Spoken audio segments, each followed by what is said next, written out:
है छत्तीसगढ़ के सरकारी स्वास्थ्य कैंप में नसबंदी कराई गई 15 महिलाओं की मौत का जिम्मेदार। माना यह जा रहा है कि इन मौतों की सबसे बड़ी वजह दवाइयों में मिला वो जहर है जो चूहे मारने के काम आता है। लेकिन इन 15 मौतों के लिए सिर्फ नकली दवाई को ही जिम्मेदार माना जा सकता है। क्या ये मौत उन लोगों की लापरवाही की वजह से नहीं हुई जिन्होंने ये दवाइयां बिना जांच करे मरीजों को खिला दी? और क्या ये मौत उन लोगों के भ्रष्टाचार की वजह से नहीं हुई जिन्होंने दवा निर्माता कंपनी को बिना जांचे परखे दवा सप्लाई का ठेका दे दिया? सच्चाई ये है कि ये सिर्फ लापरवाही का केस नहीं है, यहाँ पे भ्रष्टाचार का भी रोल है, नकली दवाइयों का भी रोल है और ये सरकार की जिम्मेदारी है। सही कहते हैं राहुल गांधी। छत्तीसगढ़ के बिलासपुर में नसबंदी कैंप में 15 महिलाओं की जो मौत हुई है उसकी कई वजह हैं। और जानते हैं मौत की सामूहिक सरकारी लापरवाही की सबसे बड़ी वजह क्या है? सुनेंगे तो हैरान रह जाएंगे, परेशान हो उठेंगे, डर लगेगा सरकारी अस्पताल में इलाज कराने से। क्योंकि नसबंदी कैंप में महिलाओं को दी गई दवा में जिंक फॉस्फाइड के अंश पाए गए हैं। ये केमिकल चूहे मारने वाली दवा में इस्तेमाल किया जाता है। जी ठीक कहा हमने और ठीक सुना है आपने। मुफ्त सरकारी दवा के नाम पर चूहे मारने वाला जहर ही दिया गया था इन गरीब महिलाओं को। टॉक्सिमिया है, ऐसा हम लोगों को प्रतीत होता है कि जिंक फॉस्फाइड है तो टॉक्सिन। आपको फाइनल रिपोर्ट लैबोरेटरी से मिलेगी 1-2 दिन के भीतर, आपको फाइनल ऑफिशियल वर्जन तभी शेयर कर पाएंगे। लेकिन सवाल यह है कि सरकारी दवा के नाम पर दिया गया यह जहर सरकारी अस्पताल में आया कहां से? क्यों जांचा परखा नहीं गया इस दवा को? इसलिए इस केस में ऑपरेशन करने वाला डॉक्टर अब बाकियों पर भी सवाल उठा रहा है। केवल मेरे को ही दोषी मान रहे हैं। मेरे साथ सीएमओ को दोषी माने, जितना जो धारा मेरे को लगाया गया है वो धारा सीएमओ को भी लगना चाहिए, डीएचओ को लगना, जो सस्पेंड है डॉक्टर्स जो रायपुर के उनको सबको लगना चाहिए। यानी अब एक दूसरे पर जिम्मेदारी डालने का दौर शुरू हो गया है। क्योंकि जिस सिप्रोसिन दवा में मिली चूहे मार दवा ने महिलाओं की जान ली, उसे महावर फार्मा से खरीदा गया था। और सूत्र बताते हैं कि दवा कंपनी का मालिक सूबे के स्वास्थ्य मंत्री अमर अग्रवाल का करीबी है। बिना जांच किए दवाएं महिलाओं को दी गईं। स्वास्थ्य विभाग और औषधि विभाग सवालों के घेरे में है। महावर फार्मा पर छापा पड़ चुका है। कंपनी की फैक्ट्री को सरकारी ताले से सील कर दिया गया है। कंपनी के मालिक को गिरफ्तार कर लिया गया है और जवाब ढूंढते कई सवाल हैं। जो जिन शर्तों के तहत उन्होंने सप्लाई की बातें की थी तो वो शर्तों का खुलेआम उल्लंघन हो रहा है। कहीं ना कहीं हेल्थ डिपार्टमेंट को इस दवा तथा कथित मैन्युफैक्चरर के द्वारा गुमराह करने की कोशिश करके दवाइयां सप्लाई की जा रही थी। सवाल यह है कि कैसे मिल गया इस कंपनी को सरकारी अस्पतालों में दवा सप्लाई का ठेका? महावर फार्मा को 1 साल पहले अच्छी दवा निर्माता कंपनी का सर्टिफिकेट किस आधार पर दिया गया? इसी साल दवा कंपनी को गुड मैन्युफैक्चरिंग का प्रमाण पत्र किसने दिया? सरकार की तरफ से एक बार भी अमानक दवाओं के संबंध में छापेमारी नहीं की गई। क्या ये सब सरकारी लापरवाही है? ये सरकारी अफसरों का भ्रष्टाचार? चौराहे पर खड़ा करके बगैर कपड़ा के उसको खड़ा करके छोटा बच्चा से लेकर के बड़ा बुजुर्ग तक के 2-2 थप्पड़ आप लगवाइए, ना कि उसको जेल में डालिए। कोई हाई कोर्ट में डालोगे, कोई उसका पालतू कुत्ता आएगा, वकील उसको छुड़ा करके ले जाएगा, सुप्रीम कोर्ट में डालेगा, क्या होगा? उसका खाना पूर्ति होगा? क्या गलत कहता है ये शख्स? भारतीय दंड संहिता की दफाओं ने केस दर्ज किया है। अब कार्रवाई होगी, फिर जांच और फिर रिपोर्ट का इंतजार। महिलाओं की जान लेने वाली सरकारें नहीं चलेगी। तब अदालत जाइए, वकीलों की दलील सुनिए, तब कहीं फैसला आएगा और उससे आगे होगी अपील। और अपील के साथ फिर शुरू हो जाएगा ये कानूनी चक्कर।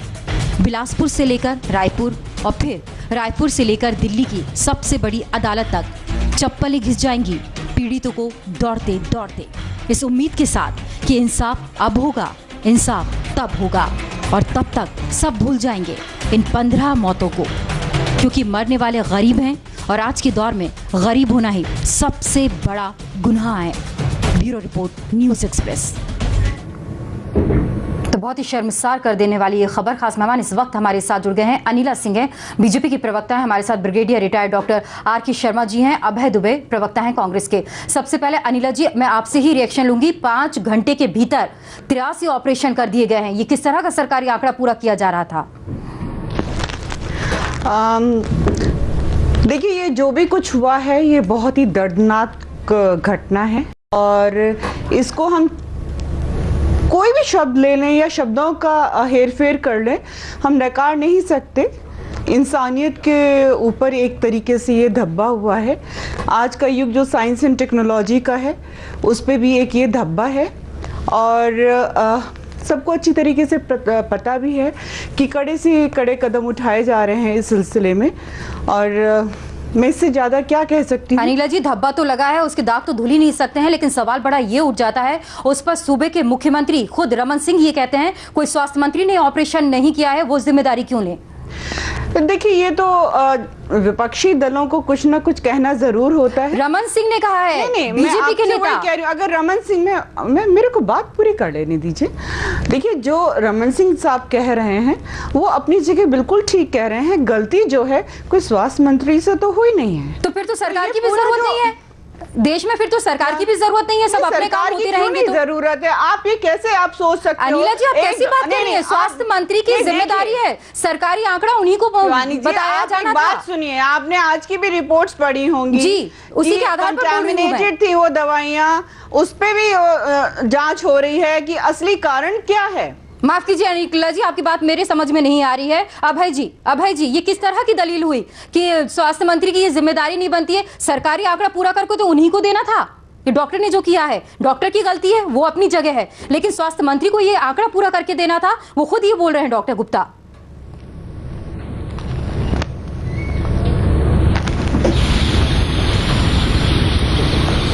जी अभय जी, मैं एक बार प्रश्न दोहरा देंगे, मैं सुन नहीं पाया। अनिला जी ये कह रही हैं कि स्वास्थ्य मंत्री की जिम्मेदारी नहीं है और जो आंकड़ा लेकिन पूरा करने को दिया गया है वो तो राज्य सरकार की तरफ से दिया गया था। देखिए शिवानी जी, इससे अधिक शर्मसार कर देने वाली बात नहीं हो सकती। इतना घृणित और इतना बड़ा दुष्कृत्य रमन सिंह जी की सरकार ने किया। मैं सीधा आरोप लगाना चाहता हूं कि रमन सिंह जी और स्वास्थ्य मंत्री अग्रवाल सीधे सीधे दोषी हैं। क्यों? सुन लीजिए, हमारे कांग्रेस के एक विधायक ने विधानसभा में 2012 में यह प्रश्न किया कि 10, 11 और 11-12 में कितनी अमानक स्तर की दवाइयां छत्तीसगढ़ सरकार में थी। उसके जवाब में अमर अग्रवाल जी ने विधानसभा में ये जवाब दिया कि 44 जो मेडिसिन थी वो अमानक स्तर की पाई गई, जिसमें से 15 ये महावीर फार्मा की थी और उसके खिलाफ कार्रवाई की जा रही है। ये रिकॉर्ड पर 2012 में विधानसभा में दिया हुआ वक्तव्य है।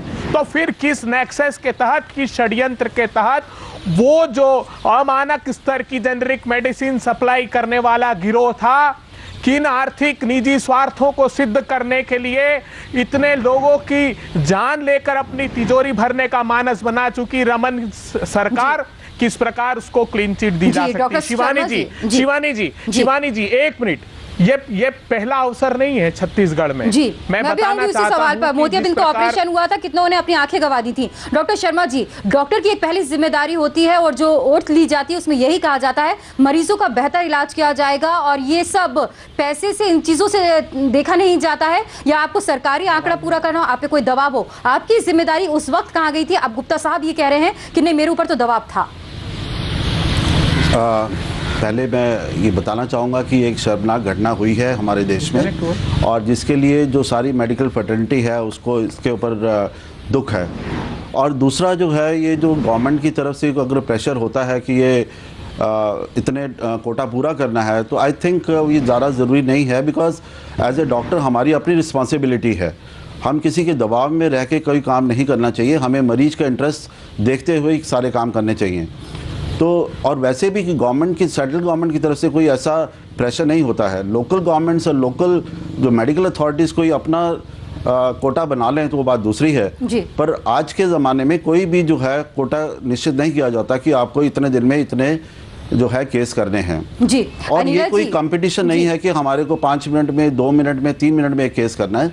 हर एक केस को 5 घंटे में 83 ऑपरेशन कर वही बोल रहा हूँ कि पर पेशेंट जो है 5 मिनट की अगर हम करने की कोशिश करते हैं तो हम क्या प्रूव करना चाहते हैं। जी अनिला जी, एक महिला आप भी हैं, एक महिला मैं भी हूँ, और एक वहां पर आप उस नजरिए से आप देखिए, इसे राजनीति से मत जोड़िए, एक महिला के नजरिए से आप देखिए कि मासूम बच्चे आज वो तड़प रहे हैं अपनी माँ के लिए। नहीं, आपने बहुत अच्छी बात कही। कम से कम आपने ये तो ख्याल किया कि महिला मैं भी हूँ, तो आप कम से कम ये तो आप रियलाइज करिए संवेदनाएं जो हैं मेरी भी पूरी जैसे आपकी मेरे संवेदना से ही जुड़ा सवाल है। बोलने दीजिए। भारतीय जनता पार्टी का पक्ष मैं ही रखूंगी, आप नहीं रखेंगे। आप बार बार मेरी बात काटेंगी तो मैं अपनी बात पूरी नहीं कर सकती। आक्रोशित ना हो, आप कृपया करके मुझे 10 सेकंड दे दें तो मैं बात पूरी कर लूं। मेरी बात पूरी होती नहीं है, आप बात काटने लग जाती हैं। तो कम से कम धन्यवाद आपका देती हूँ, आप कम से कम ये तो रियलाइज कर रही हैं संवेदनाएं जो होती हैं सारी महिलाओं की एक जैसी होती हैं, इसमें कोई दो राय नहीं है। मैं बारंबार ये कह रही हूँ, चाहे वो केंद्र की सरकार है चाहे वो राज्य की सरकार है, वो बहुत ज्यादा सीरियस है इस मैटर पे। ये कैसे हुआ? इंक्वायरी सेटअप है, एफआईआर दर्ज हो चुकी है, सस्पेंशन हो चुके हैं, ट्रांसफर्स हो चुके हैं, और ये आज की जो हमें पता चला है कि जो दवाइयां भी दी गई थी उसमें वो कंटामिनेटेड थी। तो अब एक्चुअल रूट कॉज क्या हुआ, हमें थोड़ा सा समय देना चाहिए। इंक्वायरी सेटअप हो चुकी है, ये डॉक्टर की गलती थी या दवाइयों की गलती थी या माहौल की गलती थी, क्या गलती थी? थोड़ा सा सब्र रखना चाहिए। जल्दबाजी में लिया हुआ कोई भी फैसला होता है, ऐसा ना हो कि बाद में वो भी दुखदाई हो। अब जल्दबाजी में अभी फैसला नहीं लिया जाना चाहिए, लेकिन जल्दबाजी में जो कुछ हो गया है, 15 परिवार तबाह हो गए हैं, 15 परिवारों में जो मातम पसरा हुआ है, उसका जवाब कौन देगा? क्या राज्य सरकार या केंद्र सरकार? यही जवाब मैं आपसे जानने की कोशिश कर रही हूं। वक्त यहां पर एक छोटी सी ब्रेक का है, जल्द हाजिर होते हैं।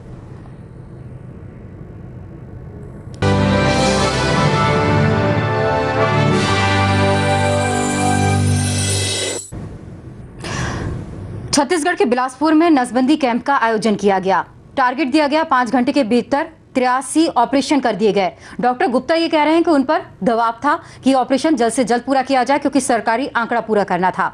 अब सरकार अपनी दलील दे रही है, लेकिन हमारे साथ खास मेहमान जुड़े हुए हैं। अनिला जी, लापरवाही साफ दिखाई दे रही है, ये बात आप भी मान रही हैं। भ्रष्टाचार साफ दिखाई दे रहा है, ये बात भी आप शायद शब्दों में ना कह पाए लेकिन मानेंगी, क्योंकि ये कहा जा रहा है स्वास्थ्य मंत्री जो हैं उनका करीबी है वो महावर फार्मा जो चलाता है, हालांकि उसे गिरफ्तार कर लिया गया है। और ये मैं नहीं कह रही हूँ, ये रिपोर्ट कह रही है। देखिए, अगर करीबी है या नहीं है, या जो भी मापदंड होते हैं जब किसी एजेंसी को या किसी कंपनी को हम लोग हायर करती है कोई भी गवर्नमेंट कुछ भी माल सप्लाई करने के लिए, वो मापदंड वो पूरे कर रहे थे नहीं कर रहे थे, ये सब तो इंक्वायरी के बाद पता चलेगा। इस पर तो मैं कोई टिप्पणी नहीं कर सकती हूँ कि भाई ठीक है, अगर वो मंत्री जी के करीब है इसलिए उनको एनरोल किया हुआ था या पैनल पे लिया हुआ था। ये तो खैर इस बात पे मैं कोई टिप्पणी नहीं करूंगी, और ये कोई यहाँ पर डिस्कशन का कोई मुद्दा भी नहीं है। डिस्कशन का मुद्दा ये है, डेफिनेटली इतनी सारी मौतें हो चुकी हैं, अब कारण क्या रहा है, चाहे वो कारण साफ समझ में आ रहा है, रिपोर्ट में खुद कह रहे हैं, मैं इसमें पढ़कर भी आपको बता देती हूँ, कारण साफ समझ में आ रहा है। क्या ये जो राज्य के प्रमुख सचिव हैं डॉक्टर आलोक शुक्ला, वो खुद ये कह रहे हैं, आशंका जता रहे हैं सिप्रोसिन 500 में जहरीला जिंक फॉस्फेट मिला हो सकता है, जिसकी वजह से यह हादसा हुआ है, चूहे मारने की दवा जिसे कहा जाता है। बिल्कुल, मैं तो खुद ही आपके चैनल पे अभी कह रही थी थोड़ी देर पहले कि ये रिपोर्ट में आया है कि इस प्रकार का चूहे मारने वाला जहर दवाई में मिला हो सकता है। पर अभी देखिए बहुत सारे कारण सामने आएंगे, बहुत जल्दबाजी में हमें कोई फैसला नहीं ले लेना चाहिए कि जो बाद में जब हम पछताएं, क्योंकि मुद्दा डेफिनेटली बहुत ही संजीदा है, बिल्कुल है ना। तो इस पर देखना है कि इसको घेरे में आपको नहीं लगता कि जब आप भी ये बात मान रही हैं कि बहुत ही संवेदनशील ये मामला है, आपको नहीं लगता कि स्वास्थ्य मंत्री को नैतिकता के आधार पर इस्तीफा दे देना चाहिए जब तक इस मामले की जांच नहीं हो जाए? देखिए, ये कोई किसी चीज नैतिकता की बात करें, आपकी पार्टी बात करती है नैतिकता की। देखिए, नैतिकता के आधार पे आप रेजिग्नेशन मांग रही हैं। मैं नहीं मांग रही हूं, ये विपक्ष मांग रहा है वहां पर भी। ये इसका कोई सॉल्यूशन नहीं है, ये बिल्कुल कोई सॉल्यूशन नहीं है। इस प्रकार से तो निर्भया कांड जब हुआ था दिल्ली में, तो शीला दीक्षित जी को रेजिग्नेशन दे देना चाहिए था, इतना शर्मनाक घटना हुई थी। किसी घटना से ये कोई बात नहीं है, गलती वहां पे डॉक्टर से हुई है, ये दवाई सप्लाई में हुई है, ये तो पता चलेगा ना किस कारणवश हुई है। अगर सरकार हमारी जो कल्परेट है, जिससे गुनाह हुआ है, अगर उसको सजा दिलाने में नाकाम रहती है, तो आप स्वास्थ्य मंत्री को, मुख्यमंत्री को, जिसको चाहे आप कटघरे में खड़ा करिए, अरे कम से कम पता तो चले कि गलती किसकी है। आप बहुत जल्दबाजी इस पर अगर करेंगे। सीधा सवाल है आपसे, शिवानी जी कौन है जल्दबाजी नहीं है अभय जी। जी मैं ये आग्रह पूर्वक पूछना चाहता था, मैं इनकी चिंताएं समझता हूं। ये कहती हैं कि जल्दबाजी नहीं करनी चाहिए, हाँ इसलिए कि ताकि सरकार सारे प्रमाणों को नष्ट कर सके। मुझे बताइए 10 नवंबर की ये घटना है, किसके संरक्षण में उस बैच की दवाइयां जला दी गई, जरा बताएंगे ये? क्या स्वास्थ्य मंत्री ने हाउस में स्वीकार नहीं किया था? हाउस में ये मेरी बात पूरा आग्रह सुन लीजिए, पूरा आग्रह मेरी पूरी बात सुन लीजिए। अनिला जी किसने क्या किया हम ये बात नहीं कर रहे हैं। शिवानी जी क्या किया हम ये बात नहीं कर रहे हैं। जी अभय जी बोलिए आप। देखिए जो केंद्रीय गृह मंत्रालय स्वास्थ्य मंत्रालय के स्टैंडर्ड ऑपरेटिंग प्रोसीजर का इशू है, वो ये कहता है कि एक सर्जन एक की मौजूदगी में एक दिन में 30 से अधिक ऑपरेशन आप नहीं कर सकते, प्रतिबंधित हैं। तब डॉक्टर भी इस दृष्टिकोण से दोषी होता है। चलिए रमन सरकार मुझे ये बताए कि सितंबर 2011 में जो बालोद में 52 लोगों को अंधा कर दिया गया उसका दोषी कौन था? जो कवर्धा में 20 लोगों को अंधा कर दिया गया उसका दोषी कौन था? मुझे बताए 2012 में अकेले बिलासपुर में 722 महिलाओं के गर्भाशय निकाल दिए गए। छत्तीसगढ़ में बहुत बड़े गर्भाशय का मामला हुआ। अब मुझे ये बताइए अनिला जी मेरी भी आपसे रिक्वेस्ट है, एक अगर हम मामले की बात कर रहे हैं उस पर राजनीति जब ये इधर उधर के मामले लेकर आएंगे तो मामला बहुत ज्यादा गंभीर मामला है, हमें इसी पर बने रहना है।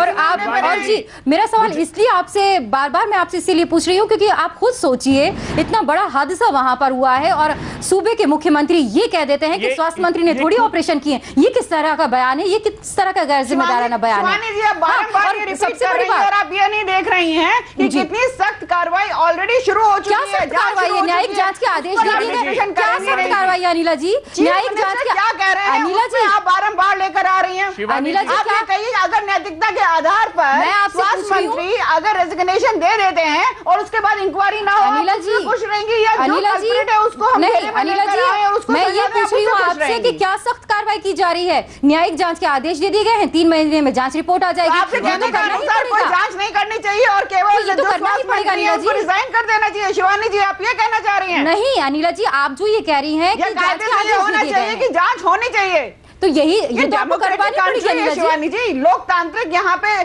प्रक्रिया चलती है, यहाँ पर कौन कल्प्रिट है कौन नहीं है, किसको सजा मिलनी चाहिए हमें भी इंतजार करना होगा इस रिपोर्ट का। अनिला जी उसको फॉलो करना पड़ेगा। बिल्कुल ये नहीं कि इधर अगर कोई कांड होता है तुरंत का तुरंत ठीक है ये मिनिस्टर को आप डिजाइन कर। अनिला जी देखिए हम चर्चा कर रहे हैं, हम यहाँ पर कोई नतीजे पे नहीं पहुंच रहे हैं, हम यहाँ पर चर्चा कर रहे हैं। तो इतने सारे कांड उत्तर प्रदेश में आए दिन होते रहते हैं तो चीफ मिनिस्टर को तो अनिला जी सवाल उनसे भी पूछा जाता है। अनिला जी नहीं है अनिला जी सवाल ये उनसे भी पूछा जाता है, नैतिकता के आधार पर सवाल ये उनसे भी पूछा जाता है। मामला गंभीर है और इसी गंभीरता के साथ मैं चाहूंगी कि हमारे जो मेहमान भी जुड़े हुए हैं उसका जवाब दें। वक्त यहाँ पर एक छोटे से ब्रेक का, जल्द हाजिर होते हैं।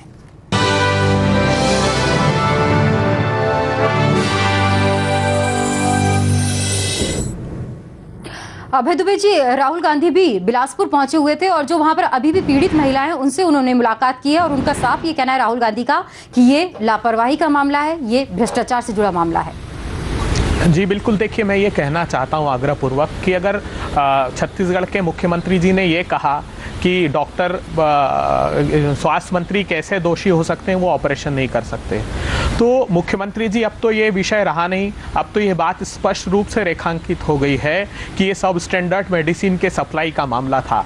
तो ये महावीर फार्मा या जो फार्मास्यूटिकल कंपनियां सप्लाई करती थी वो किसके अधिकार क्षेत्र में आता है? क्या मंत्री जी के अधिकार क्षेत्र में वो नहीं आता? मैं आपको रिकॉर्ड पर ये बताता हूं कि जब उन पीड़ित पक्षों का इंटरव्यू वहां के लोकल मीडिया ने लिए तो उन्होंने कहा कि कलेक्टर साहब हमसे वो दवाइयां छीन करके ले गए। तो किस प्रकार की जांच स्थापित करना चाहते हैं रमन सिंह जी? वो अबोले और दूध मुंह है बच्चों को की तरफ कौन ध्यान देगा जो लगातार बाट जो रहे हैं कि हमारी माँ कब आएगी, क्योंकि वो वो तो आंसुओं से ही अपनी भावनाओं को व्यक्त कर सकते हैं। एक महिला होकर भारतीय जनता पार्टी का पक्ष रखने वाली हमारी साथी, क्या उनके दिल में जरा भी दर्द उन बच्चों के लिए नहीं है? एक क्षण भी न लगाते हुए मुख्यमंत्री और स्वास्थ्य मंत्री को नैतिकता के आधार पर इस्तीफा देना चाहिए। उन नैतिक मूल्य बचे ही नहीं है रमन सिंह जी की सरकार में, नहीं तो वो पहले ही कवर्धा के और बालोद के कांड में ही इस्तीफा दे देते। अब कब के त्राहिमाम कर रही है छत्तीसगढ़ की जनता, कब उनको न्याय मिलेगा? क्या मुझे बताइए कि पूरा प्रशासन इस बात में नहीं जुट गया कि कैसे साक्ष्यों को समाप्त कर दिया जाए, कैसे सर्कमस्टेंशियल एविडेंसेस को समाप्त कर दिया जाए? तो आखिर न्याय की गुहार किससे लगाएंगे? हम तो अपेक्षा उन्हीं से करते हैं। और राहुल जी ने बिल्कुल ठीक कहा कि दवाई और सरकार की गंभीर लापरवाही, और ये पहला अवसर नहीं था शिवानी जी, लगातार इस प्रकार 100 ऑपरेशन, आपको जानकर आश्चर्य होगा 6 घंटे में बालोद में 93 आंखों के आपको कैटरेक्ट के ऑपरेशन कर दिए गए। डॉक्टर शर्मा जी, आपसे मेरा सवाल है, सरकारी अस्पताल में लोग ये सोचकर जाते हैं पैसा भी नहीं ज्यादा खर्च करना पड़ता और बेहतर सुविधा यहाँ पर मिलती है, बेहतर इलाज वहां पर मिलता है। इस तरह के अगर मामले आने लगे तो लोग भी डरने लगेंगे सरकारी अस्पताल में जाने में। आप बिल्कुल ठीक बात कह रही हैं, बिकॉज जो सरकारी अस्पताल होते हैं वहाँ पे हर मरीज ये एक्सपेक्ट करता है कि उसकी एथिकल ट्रीटमेंट होगी और उसको जो है पैसे भी ज़्यादा खर्चने नहीं पड़ेंगे जी। तो ऐसे हालात में जो है डेफिनेटली उनका जो विश्वास जो है हम लोग खो देंगे अगर ऐसे हादसे होते रहे। जी अनिला जी आपका, अभय जी आपका, डॉक्टर शर्मा जी आपका बहुत बहुत शुक्रिया। लेकिन सवाल यहाँ पर यही बड़ा है कि